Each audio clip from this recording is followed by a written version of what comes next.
Make a motion that we continue the meeting as a committee of the whole. Maybe not. Second. Second, all right, and now we are. And now we have our quorum. The sound is not coming through very well for many of you. Maybe you could move your mic a little bit closer. Can you hear me all right, Steve?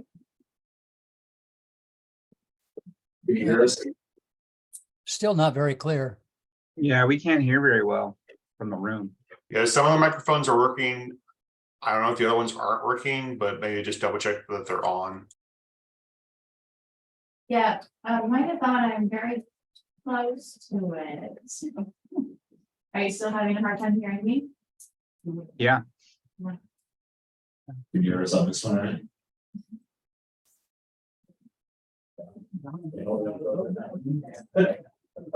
I don't think they're on. Right again. Only They're one. on. They're on, people. They're on. My thing's working. Okay.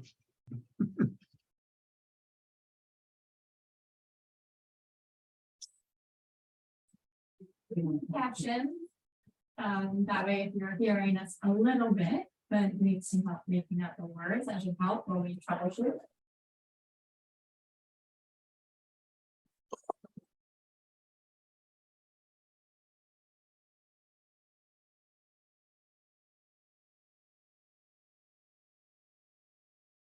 You're just each person on the Zoom need to turn on captions. I think so. They need to set it on themselves. Okay. Show caption. I did set it on our side. But- So, if you are having a hard time hearing us, if you could go to your settings and turn on your captions, that may help you understand the meeting. How about now? While we troubleshoot the audio. How about now? Can you hear us now? Yeah, It's sounding better. yeah. Great. All right, so It's like it's plugged in. a little rough start, but we do have a forum, so we can go ahead and get started. Welcome everyone to the May 10th Transit Technical Advisory Committee. Let's go ahead and get started with introductions. I will call out each agency and you could just everyone from that agency introduce yourselves. Let's go ahead and start with Petaluma Transit. Good morning, Jared Hall. Moving up to marketing and outreach, Petaluma Transit. Smart. Fit Woods, smart planning intern. Smart. And Golden Gate. David Davenport, Golden Bridge Hiring Transportation. And Santa Rosa City Bus. Matthew Wilcox with Santa Rosa City Bus. All right, let's increase FUK staff. Chris Barney, SCGA. Oh, and Drew Nichols is here with me tonight. And then let's turn to the screen, start with SCTA staff. Hey, Rupert, CTA.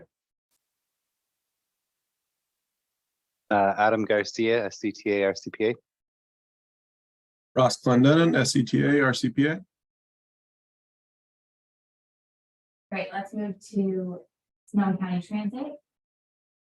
Stephen Schmitz, Sonoma County Transit. And Santa Rosa City Bus. Sosa here. And Smart. Joanne Parker. Golden Gate Transit. Jacob Brown, Golden Gate. Members of the public. Steve Bertelbaugh with the Transportation Land Use Coalition. Right, and did I miss anyone? Great, thank you all. Are there any public comments on items on the agenda? I have a question, and it's whether anybody is following the microtransit effort at Bishop Ranch.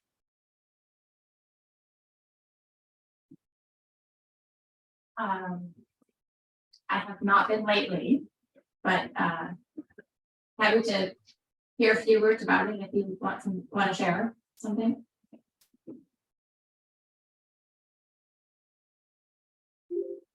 Well, I haven't been over there myself, but I'm inclined to go over and see what it really works like.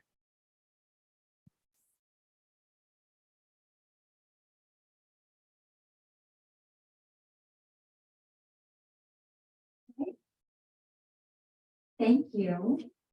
All right, so the next item is approval of the notes from the April 12th, 2023.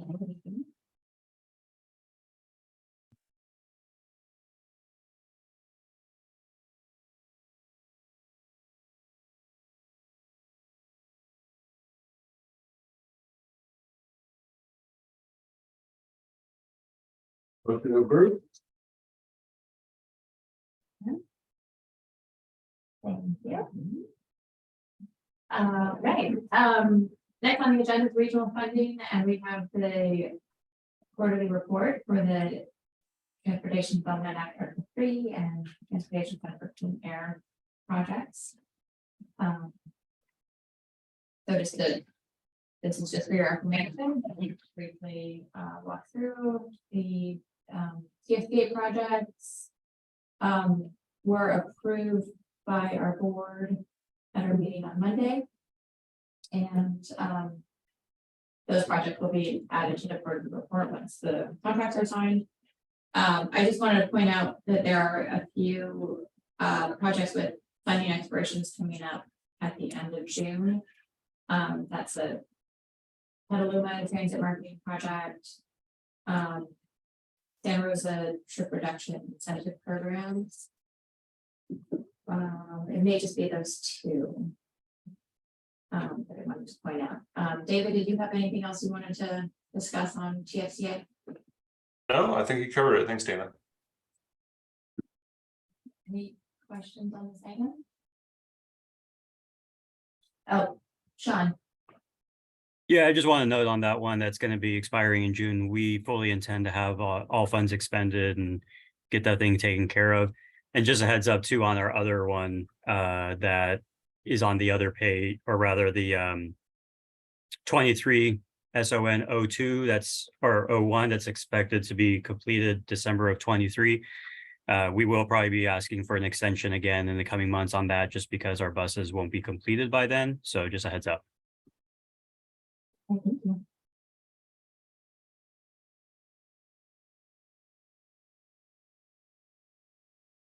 Well, let's move on to item 5. Under planning, the first item is the MDC Mandatory 2050 Plus project update and request for existing project information updates. So the regional transportation plan is kicking off this spring. So we've been talking to MTC staff about the timeline and schedule. So just to go over that very briefly. So right now we're working with them to update our revenue and financial forecasting, including information from our revenue forecast from Megaran, Go Sonoma, and also our climate protection initiative. So we're assuming some of that would go towards transportation. And we're also working on updating project information for major projects that are included in the plan. So here in Sonoma County, the only major project on our list is the Sonoma County Transit Highway Improvement Project. So I'll get into that a little bit, but coming up this summer in fall, there'll be an opportunity to look at new major regionally significant projects.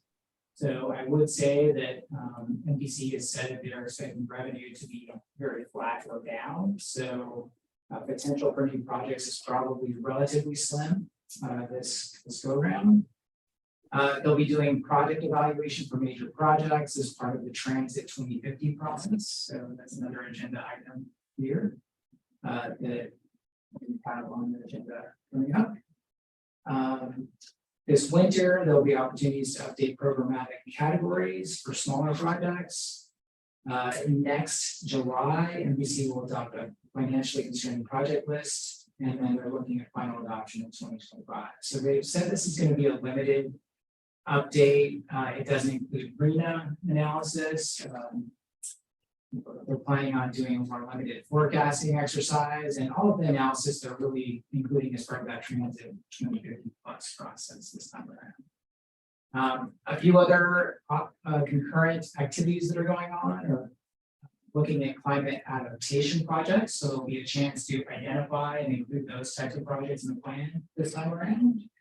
And they're also looking at evaluating freeway pricing strategies. So you may have heard of the next generation freeway study that's going on as well. It'll be part of this effort. So right now, as I said before, we've already put together drafts of those revenue forecasts. And we'd like to have a discussion about that transit headway project that's currently in the plan that we need to update and make changes to. So I've included information on that project in the agenda. So there's a page going through all of our major projects. So that local transit project, its official name is Local Bus Service Frequency Boost Sonoma County. So that includes cost estimates. So there's a page in the agenda as well that kind of summarizes the cost estimates that we put together as part of the last RTP. So that's something that we'd like you to have a look at and update. And then there's also a page listing the different routes and headway improvements that were assumed in that project. So what we need to do is update those costs, update those headways, but we'd also be interested in a just overall discussion about the kind of long-term prospects of that project, if it's still on everyone's radar, if you think it's feasible, and if we think it's important to include in the original transportation plan. So I can actually send out the cost information and the headway improvement spreadsheets to everyone. You can take a look at those and update that information and update what the cost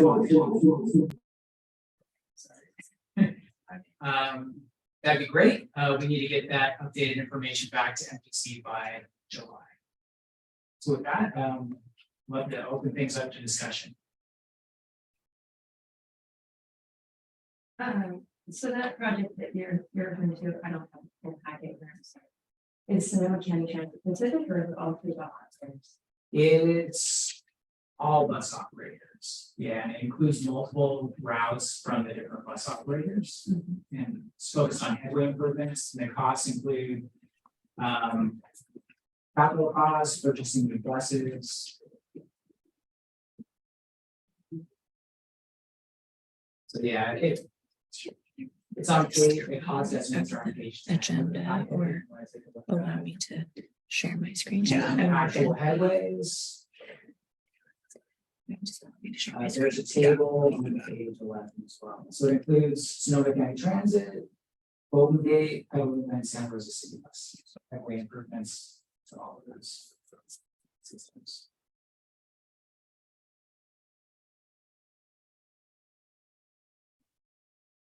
My question, Chris, is,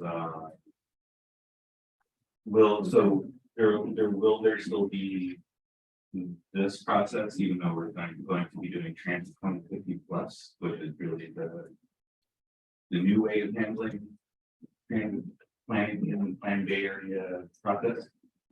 I was under the impression that transit 2050 will probably be the mechanism where we do this sort of thing, or is it because there's a capital component that is still in the planned Bay Area? So right now, the aim is just to update the project, but we'd like to have an idea if this is still of interest to everyone as well. But so the Transit 2050 project, I think we'll evaluate, the whole system. And you may have heard they're looking at kind of a regional approach versus a local. Well, that was going to be approach. my question also, because I'll be talking about Transit 2050 plus in a minute, but yeah, local routes that are not regionally significant would not be included. And so is is there an expectation that there, maybe this is a question for Kara and MTC, rather than you, but is there still local bus service in Plan B area? Because there won't be there's not enough money to go around for all the transit projects as is, so. Yeah, how I could see the process kind of playing out is we can update our information right now. So it performed pretty well as part of the last Plan Bay area. So we'd like to keep it in there if it's still of interest to everyone. It'll be evaluated as part of Transit 2050 plus, and I think that's where things could happen, right? MTC could have recommendations, their performance assessment criteria may change. And so I think that's where there could be some movement. So that might be a question that I'll bring up in Transit 2050 plus, because I would be really surprised if any routes that Petaluma Transit runs would count as regionally significant, for example. Yeah. And city bus too, sorry. Well, maybe the Mendocino corridor, since it might be like BRT light, but that's actually the conversation we're going to be having about what's regionally significant. Right. And that's you and Kathleen, right? Yes. Representing the North Bay on that. Yeah, we're the representatives from this area. Yes. So we have a lot of questions for you, Chris. Have they given you any indication of what the process will be for amending projects into the plan? Like, is there a timeline for that? Yeah, right now, they're saying this fall for new projects. So there are 2 smart projects already on the list that aren't in that big category. There's the North Petaluma Station and Airport to Windsor. So since those are funded and underway, those will shift to the committed category. So MTC has created that category to basically keep the RTP ID in place in case you still need that for funding. But yeah, I'll bring back more information about new projects at the next T-TAC as that gets released. So right now the focus is just on existing projects and then looking at new projects later on. Okay. But they're really emphasizing there's not really any new revenue or money, so I think it's going to be pretty rough. So, but yeah, continuing on with the rail project is definitely a priority for our board and for us, so we're going to keep pushing on that really hard. So yeah, regarding revenue, so the last Plan Bay area revenue did not include FRA funds, and now it does. And so that's a question that it would be helpful for you to ask the MTC, is if they could give us a list of what revenues were assumed in previous Plan Bay area projections versus current, right? Because those funds are meant for rail projects. Yeah, I mean, obviously for the North Bay, we have a really big problem here, right? Of the MTC needing to reconcile construction north of Windsor not being in Plan Bay area, along with the fact that it's receiving RM3 funding, voter approved funding, and also is in the Caltrans rail plan, is in the countywide transportation plan, I believe. So we'll have to figure that out, but I know Joanne's on the call as well, so she can probably offer more depth, but we're going to need, sort of a united front on that with the MTC, because, the work is in motion, right? We have funds in our operating budget to operate to Healdsburg and Cloverdale, so we just need to get the plans lined up. Yeah. You're preaching to the choir. Yeah. So we can definitely set up a meeting with MTC staff, us, and you guys to start getting that. Yeah. Discussion going. That'd be useful to do earlier rather than later. Yeah. So I'll work on getting that set up. Yeah, that would be great. Okay. Did I forget anything, Joanne? No, All right. that's everything. I mean, I guess I will just add, for the history buffs in the room, the Plan Bay area, when they first adopted the financially constrained list, didn't have any FRA money in their estimates, and there's 100 billion now. But more importantly, we went and we made comments at the commission and said, please don't, we're very good at bringing money into the region that you wouldn't otherwise get. Give us a shot to compete. We're just asking to compete. We're not asking for anybody to cut us checks. And we were told by Chair Sparing at the time, when you get Windsor funded, come back and talk about amending the next step in. So as you mentioned, Chris, everything that's in the plan is funded that's related to SMART. So how do we get that next step in there?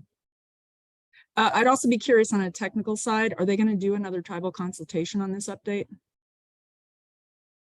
I'm guessing probably yes, but I can find out for sure. Let us know how we can help. Yep.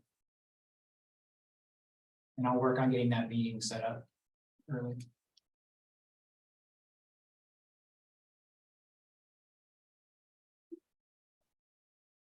Well, that's all I have right now, unless there are other questions. So I'll get some spreadsheets out to everyone to take a look at. And if you can do some rough updates, that'd be great. We can get those back to NBC and see what happens, right? As part of the evaluation, it'll be happening in transit 2050 plus. Thank you. All right, thanks, Chris. So the next item on the agenda is the MTC Transit 2050 plus and debrief from the workshop that happened on May 3rd. So I think That'll be. you're part of that. Thank you. Yeah, Kathleen said she couldn't make it today, so I'll be trying to cover everything we discussed. As part of the Blue Ribbon Task Force, the concept of coming up with a connected network plan was identified as part of what we need to do as a region to move forward with public transit. And MTC evaluated that need and ultimately determined that the best way to handle it would be by incorporating it into the Plan Bay Area process, sort of as a supplement to that still gets to the point of what a CNT would be.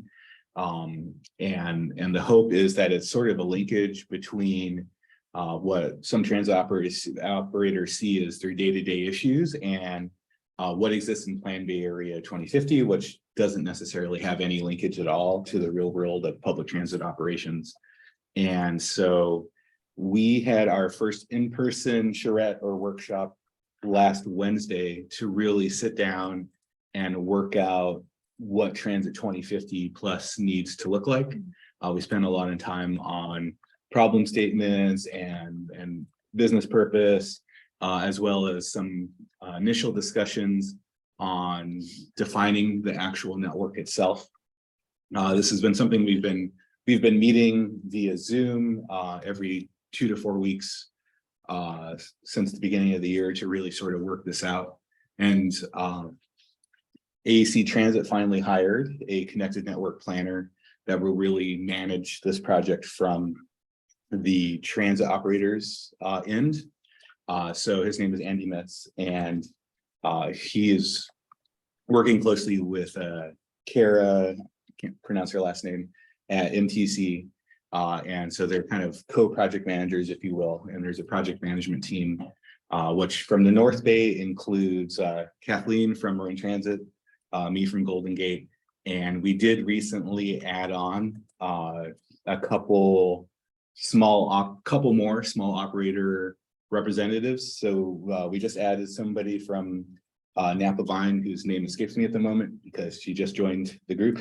So I met her last Wednesday. And we also added Melody Reeves from County Connection to the group. So now it's the 7 big operators plus Marin Transit, Vine, County Connection.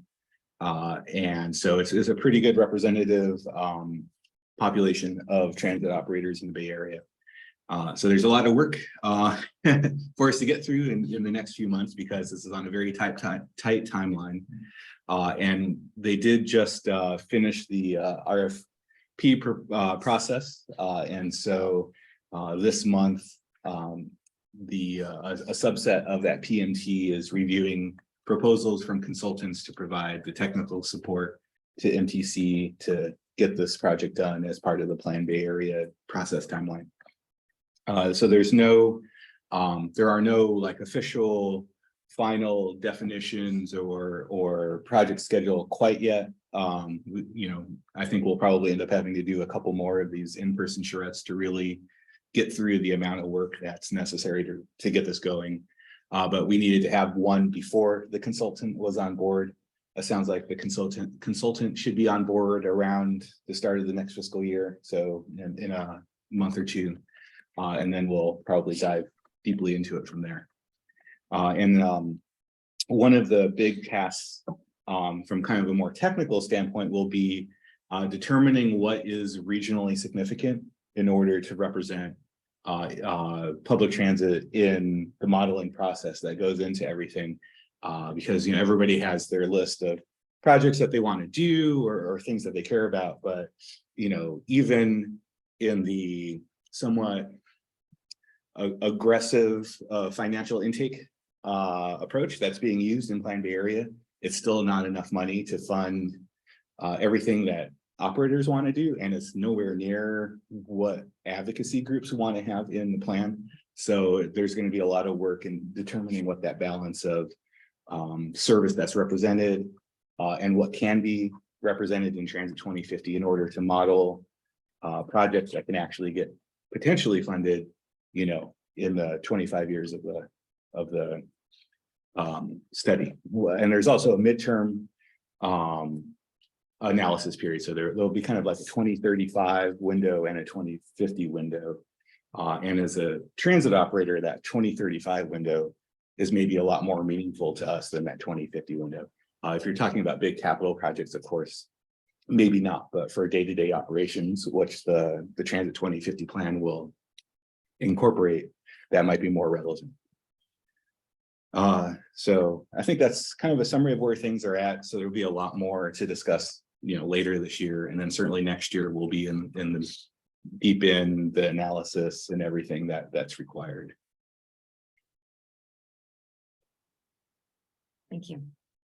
Yeah, thank you for that. It's really helpful. Do you know how if other transit operators or transit managers are going to be informed about this process moving forward? If there's venues in place that Yeah, so MTC is working with you know, other staff at MTC as well as with Andy on kind of what that timeline will be, because there's a lot of stakeholders from kind of the board side of things as well as the TAs across the 9 counties. So there's a lot of people that they need to loop in, and actually one of the issues that we identified a month or two ago is there's too many meetings to check into, like realistically over the course of this project. So one of the hard parts of that process will be them actually narrowing down what they can actually manage to reach out to those boards and TAs on.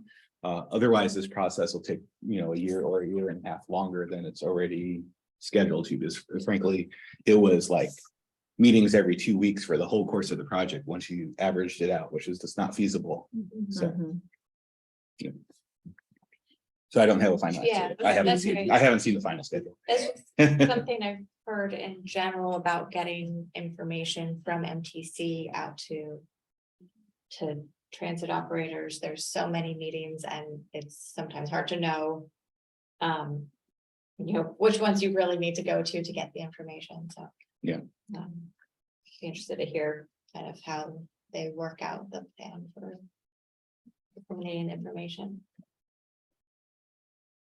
I'll make a note to remind myself to ask that question. Thank you. Oh, Steve. I have a question about plans that fit within the 2030 and 2050 timeframe. The rail from Marin County to the national rail network was originally set for sometime by 2040. Where does that fit into the things you're discussing? So it would still be in the process, you know, and there'll be a modeling process that finds out, you know, the effectiveness of extensions like that. And my assumption, I'm not too familiar with the modeling process, but sounds like it would be in the 2050 timeframe and not the 2035 timeframe if it was already projected out to the 2040s. Thanks. And you might know more. I can just say that in the Caltrans state rail plan, it would be under the 2050 time horizon.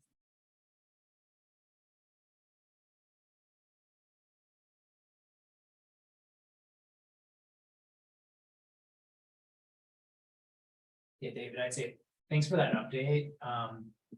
Definitely be watching the modeling and the performance assessment as well and providing feedback on that.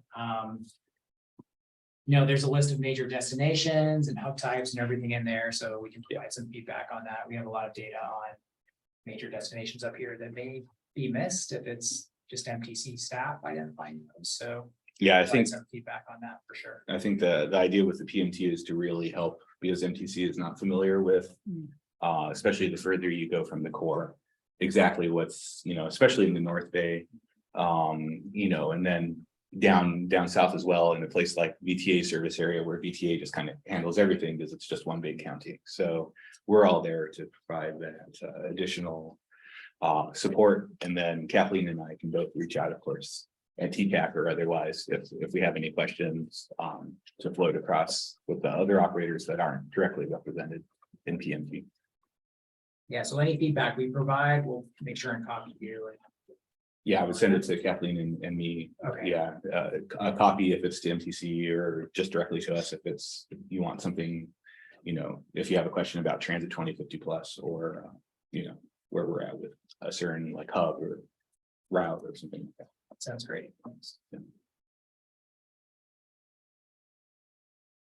Great, thank you for that, David. Does anybody have any other questions or comments on this item? All right, we'll move on to item 6. So this is carried over from last month's meeting. Last month we brought up that MTC is seeking input on the beta version of transit operations dashboard. I think last month it sounded like everybody was seeing it from for the first time on the agenda. So we just wanted to bring it up again and see if you all have had a chance to take a look at it and if you had any comments on the dashboard.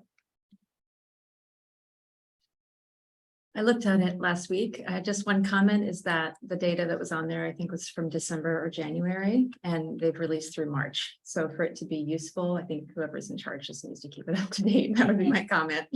Yeah, but otherwise, it looks good. And we've seen some good progress on ridership since January, right?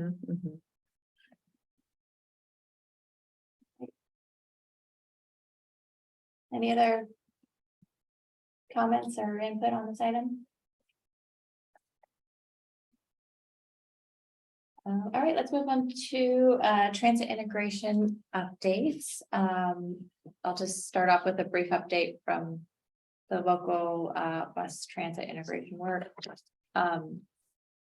Last week, our consultants for the integrated transit service plan were in the area doing public outreach at several different events at transit centers, onboard buses and trains. So thank you to all of the operators that helped communicate with your drivers and engineers about them getting on board and signing off on a permission letter to do that. We, as of yesterday, I think we had 514 or 513 surveys completed. As of now, we're keeping the survey open until May 22nd, but considering if we need to extend that for any reason. We also heard something really interesting yesterday from our consultants that they had a very high percentage of Spanish, predominantly Spanish speaking respondents, more than they had seen in other surveys they had done across the country. So I think that's a good success. And they had at least one Spanish speaker, two, okay, great. Spanish speakers doing the survey. So I think that really helped the effort. Let's see, yeah, despite it being kind of a stormy week, they got some good response. And despite some events that they were planning to go to getting canceled. Let's see, I guess do you have anything else you wanted to add about transit integration local? No, not necessarily. They are incorporating that information into existing conditions. That's coming out in early to mid-June. And we're going to get feedback. We're going to provide feedback along with other transit operators about how that's going. And it's going pretty well. Smart stations were a really good one. Transit hubs, especially the one in Santa Rosa, were really good ones. Over 200 people requested not smart passes, super passes. That was the incentive that we used to have people take the survey. So those were a big hit for folks as well.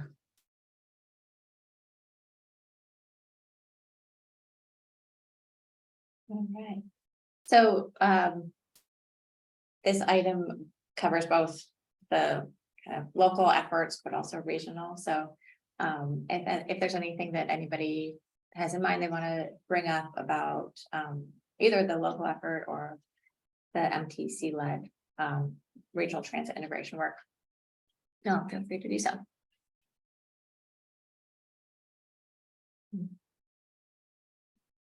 I guess I have a question. There's all these different wayfinding workshops going on that MTC is leading. Speaking of how many staff can you send to how many meetings? So we've been trying to keep an eye on it, but I can't participate in everything. And I believe Joanne was watching a presentation in a different meeting on the status of the project, and they mentioned that they had decided to do not quite regional branding, but something like that. Does anyone know if that is accurate and what? Yeah, so the wayfinding project has 4 subgroups, and branding is one of them. Right. They've conceived a range of options from like a kind of a universal branding down. If it's I think it was the general managers meeting where this was. I wasn't there.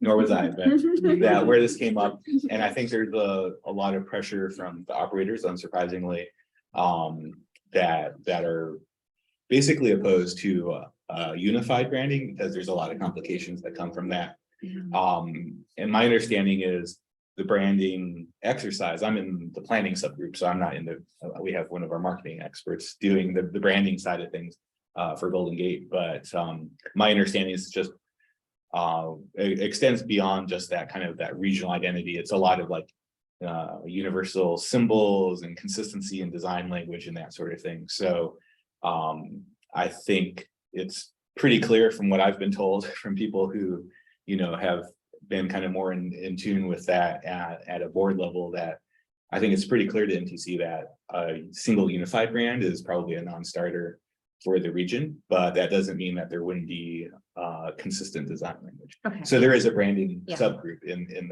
the Right. mapping and wayfinding project or whatever it's called. Okay, yes, what you're saying makes sense to me, and I thought that's how we were proceeding, and so when I heard universal branding, I thought, wow, that's a big step for the region. Yeah, and I think it, okay. might have been, I wasn't there, so I don't know if it was taken out of context, but I think maybe it might have, what probably happened is it was oversimplified, just because it was, a presentation to a group that's not part of the like inner workings of the process.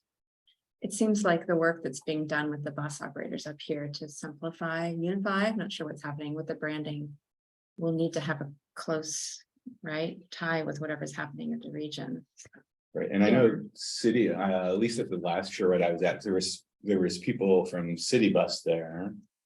And Great. I'm trying to think if there was other representation from Sonoma operators there. I don't know. if you remember. I don't know. I agree completely that there with that. Rachel sent me that GM presentation and it was overly simplified. And I think that was the problem with that presentation. Is at least with the small operators meeting attended that too. It did kind of lay it out like everyone's gonna have the same brand on their buses and everyone's gonna be repainted and you have to redo all your bus stop flags. Whereas at least from the charrette and the more focused groups, that it's more about maybe having a symbol on your bus that is representative of the Bay Area. As opposed to like the next day, you know, every bus is blue in the Bay Area or whatever they choose. It's more of this is part of the greater Bay Area transit network. And then that symbol is also on wayfinding information. So it creates a sense of trust in that there's this larger effort to make consistent information. So no matter if you go to Santa Rosa or you go to San Francisco, when you walk into a transit facility, everything looks the same and you see that symbol. And the example they used branding was like the London Underground, even though there are a multitude of transit operators in that people seeing that font and that symbol and that color creates a sense of trust in the information. So they use that same typography across all the transit providers, even though it's not London Underground, it's just a symbol of trust. I think that's where they're headed. And I don't think that was accurately conveyed. Right, yeah, because I think they use some other examples like Toronto, and then, you know, even here in California, LA and San Diego have kind of done similar things. Yeah. So I think someone probably told that the consultant to be like, keep it simple, you know, these people don't have a lot of bandwidth or the GMs, and then they kind of made it overly simplified and made it sound like we're just changing everything, paint your buses tomorrow. Kind of situation. And I feel like that there wasn't like a check back with the operators in the mapping and wayfinding group, is I think that would have been like the number one flag for us would have been, don't go there. But yeah, too late. Okay, thanks. And it looks like the next branding workshop is on the 23rd at 9 a.m. So people are interested in going to that. Yeah, I think it'll be back to just a Zoom type meeting, because the planning group is on the 22nd. Right, I think they're hitting all the subgroups that week.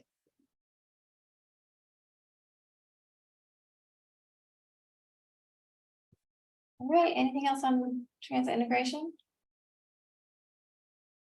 Okay, let's move on to operator updates. Matt, do you want to start off with an update on City Bus? Sure. Operationally, we're still struggling with drivers. Right now, we're looking at service cuts all the way to the end of June because of a myriad of issues with driver retention, retirement, training, hiring, all that, just trying to make sure that we can be consistent with our service. Our ridership seems to be unaffected to a degree by those cuts, despite having less service and less weekdays in March or in April versus March. We actually saw a ridership increase. We're about 71% of pre-pandemic, and current projections put us at like 1.3 million riders for the fiscal year. So that's a pretty big jump. It's about 300,000 riders more than we would have had last fiscal year. So that's the good news. If we just get more service out there, I feel like there's some latent demand that we could probably take advantage of. And still a large portion of that is youth ridership. So hopefully that continues into the summer with a free youth program from countywide basis. Gives more incentive for the kids to get on the bus even when there's no school. Great, thank you. David. Yes, so we're having issues right now with service cancellations due to ongoing driver shortage. Also, I think our drivers union is still without a contract, so I would assume that there's some relationship there with the, maybe not doing overtime as much or something to fill in the gaps. Our next driver class doesn't graduate until June, so my understanding is it's the first week of June, but I'm not 100% sure. So hopefully by the start of our June sign up on June 11th, fingers crossed, everything is actually running again. So what we've been doing now is we're pre-canceling service kind of on a weekly basis across a number of trips in our system, none of which extend to Sonoma County, since we're already only running 2 routes up here, so there's not much service to cut. And then there are some ad hoc cancellations every day as well, unfortunately. Those have been pretty limited in nature, luckily. But they also do extend to the service that we run for Marin Transit. So unfortunately, pain all around. In terms of ridership, we had a really wet winter, which had a negative impact on our ferry ridership. But overall, I would characterize our service as being back to where it was in the fall, which was good because that was the highest ridership we had had since the start of the pandemic. But it's not really increasing beyond that. But I think considering the serious issues in San Francisco right now in terms of jobs retention and safety and everything, the fact that we're not losing ridership is good. And starting June 11th, we will have our next service change. There are no service level changes for service in Sonoma County. There's some minor changes in Marin County that are on routes that do not come up to Sonoma County. And then it looks like because of some issues in San Francisco, we will probably be rerouting some service through the Civic Center. And so that's kind of a big project for me right now. So I don't know what that new alignment will be exactly, although I have an idea. So the goal is to make the routing changes minimal as possible so that we can maybe get out of the areas where we're having issues on the street, but still provide the service and the transit connections that we need to provide in San Francisco at Market Street. And I think that's mostly it. Okay, thanks. David, can you send me the schedule changes for June 11th? Or Yes. are they posted online? I don't think they're posted online yet, but I have a copy of the transit guide I can send you. Okay, thanks. I'll do that now, actually. All right, Smart. Okay, smart. We started our evening service this past weekend, the Starlighter. If you haven't ridden it yet, you should make plans on a Friday or Saturday night. You can go out later in Marin County than you can in Santa Rosa.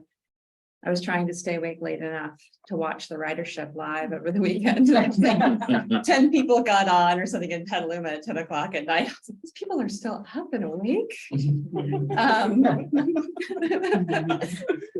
It's really been interesting, like who thinks that service runs late and who thinks the service stops too early, right? Like depending on their demographic. Anyhow, it was a pretty strong start. I think people are going to need to get used to the idea that they can go out and take the train home, right? It's sort of a habit. So that was very exciting. We are actively working on promotion for the free summer youth program starting on June 1st.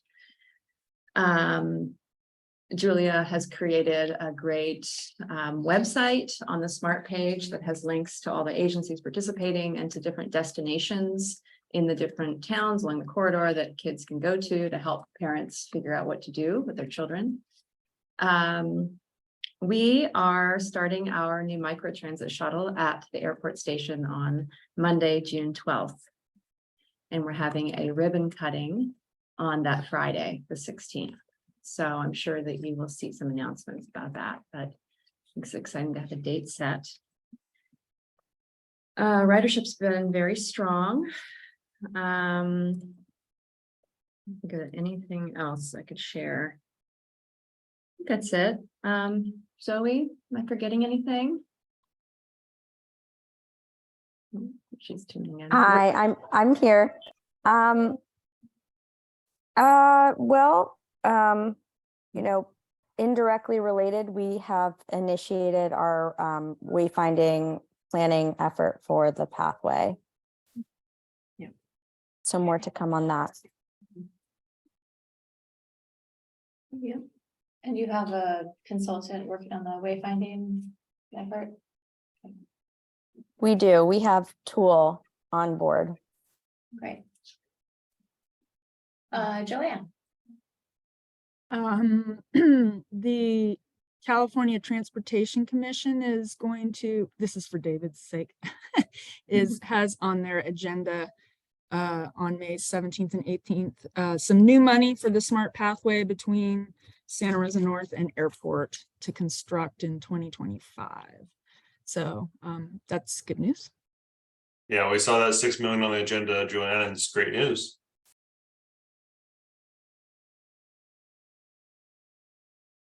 Congratulations. All right. Petaluma Transit. Thank you. Fixed route service has been flat generally over the past month, but starting to increase again. I think after the wet winters, David was alluding to, kind of similar trends for us. Paratransit, interestingly, has been seeing relatively strong increases. It's increased 13% compared to the month prior. And anecdotally, we're hearing that it's kind of increasing beyond that. So still trying to get a better handle on why that in particular would have seen such a large increase in particular. April 22nd, we did the Butter and Eggs Day Parade, which is a big event for us. So we did outreach. We're out there at the Copeland Transit Mall, Eastside Transit Center. I know Smart was out for the event doing promotions. We had 960 riders on that, which was a 33% increase from the year prior. And it kind of felt like the first time where it was pre-COVID levels of participants, excitement for it. So that was great to see. Hopefully all the Petaluma residents made it out for that. Driver staff wise, we're doing good on that side. Fortunately, we've stabilized pretty well.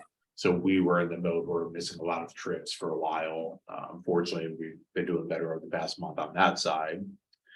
Our TAC recruitment is open right now. So for the city of Petaluma, we have the Transit Advisory Committee, of course. That, along with every other city of Petaluma board, commission, committee, is now open for recruitment for the end of May 31st.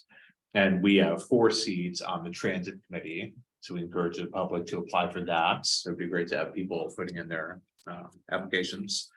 Also promoting the Youth Ride Free program, as Emily alluded to. Maria is helping to promote that for us. Getting ready to finalize the agreement for our CAD APL system with GMV. I know San Rosa is looking similar. And then working on our bus spec builds, finalizing the details of that over the next month so we can get those ordered as well. Anything else, Maria? No, I think you covered it. Okay, thank you. Okay, thanks. All right, and Sonoma County Transit. Yeah, hi, everybody. Sorry I wasn't there in person today. I totally spaced out again. And thanks, David, for coming in at the last minute to save the quorum, because I was getting ready to hop in my car and rush down. So I'll make it next time for sure. What's been going on for us is the board just approved yesterday the Proterra charger construction for our electric bus fleet, and we're going to go out to bid in June and start construction shortly thereafter. Hopefully have it completed by next summer in time for our first 10 Proterra buses that we delivered. June 11th, we have some minor schedule changes, mostly just to do our summer schedule with no school trippers or anything like that. And then next August, we have an additional schedule change, August 13th. And we'll be adding back a lot of our express bus service on our major north, south, east, west routes, 20, 30, 48, and 60. And part of that will include an express service from Sonoma Valley to Credo High School in Roanoke Park, that we're trying to provide comparable service to the service we already provide from West County, Sebastopol area to Credo. So we've had a lot of requests from parents that have kids living over in Sonoma Valley for similar service to Credo High School. So I think that's about it for me. Thank you. Great, thank you. All right. Yeah, go ahead. So we soft launched Sonoma Commute Rewards last month for Earth Day. That has been going along well. Have nearly 20 new users on it. And I'm going to be sending out a media kit to y'all later this week with information and flyers for y'all to spread out with your networks. Yeah, so if there's anything particular you think might be useful on media kit, let Catherine know. Whether it's, you know, specs or language for websites or anything like that. Any other business announcements or comments? You know, I don't think anyone's mentioned Bike to Work Day, which I believe is coming up. Does anyone want to talk about that and, you know, partnerships that that transit agencies are doing related to that? Go for it. Yeah. I don't know if I'm the most qualified person to speak on this. That's why I asked if other people want to talk about it. Well, we're going to partner in Sonoma County and Marin County. I think Marin County Bicycle Coalition will have a table at Larkspur, and Sonoma County Bicycle Coalition, Santa Rosa, maybe. Petaluma's gonna have 3. I I'm know sure there's one's gonna be a at lot. Community Center, one at the Smart Station. I forget the third one. Okay, I don't know which one we will be at, but we will be at one of them. So we'll have staff in both counties. Anyone else? That's all I know. No, I was just seeing if I could see the locations really quick.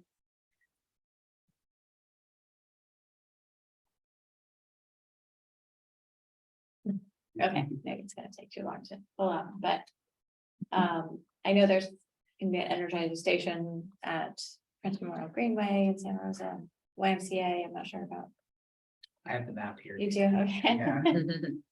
Looks like there's one in Cloverdale, Healdsburg, Windsor, Roner Park, 3 in Petaluma are on the map, Sebastopol, 2 in Sonoma, and let me zoom to Santa Rosa.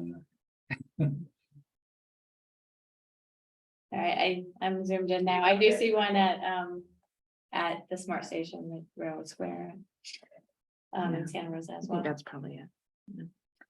And we have some promotional materials going in the bags for the Snow Commute Rewards Program and Emergency Ride Home Program, as well as the RCPA's Climate Protection Initiative.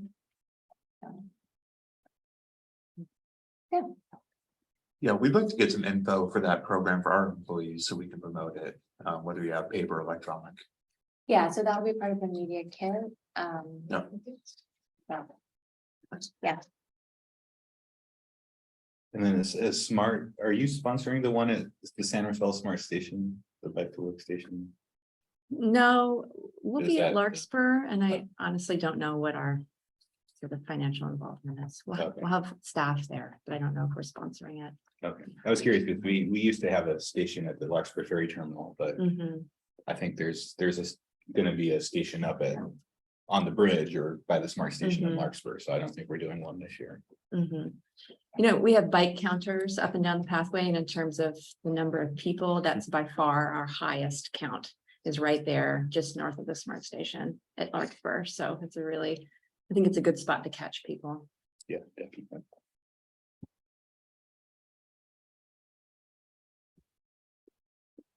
Great, happy Bike Month.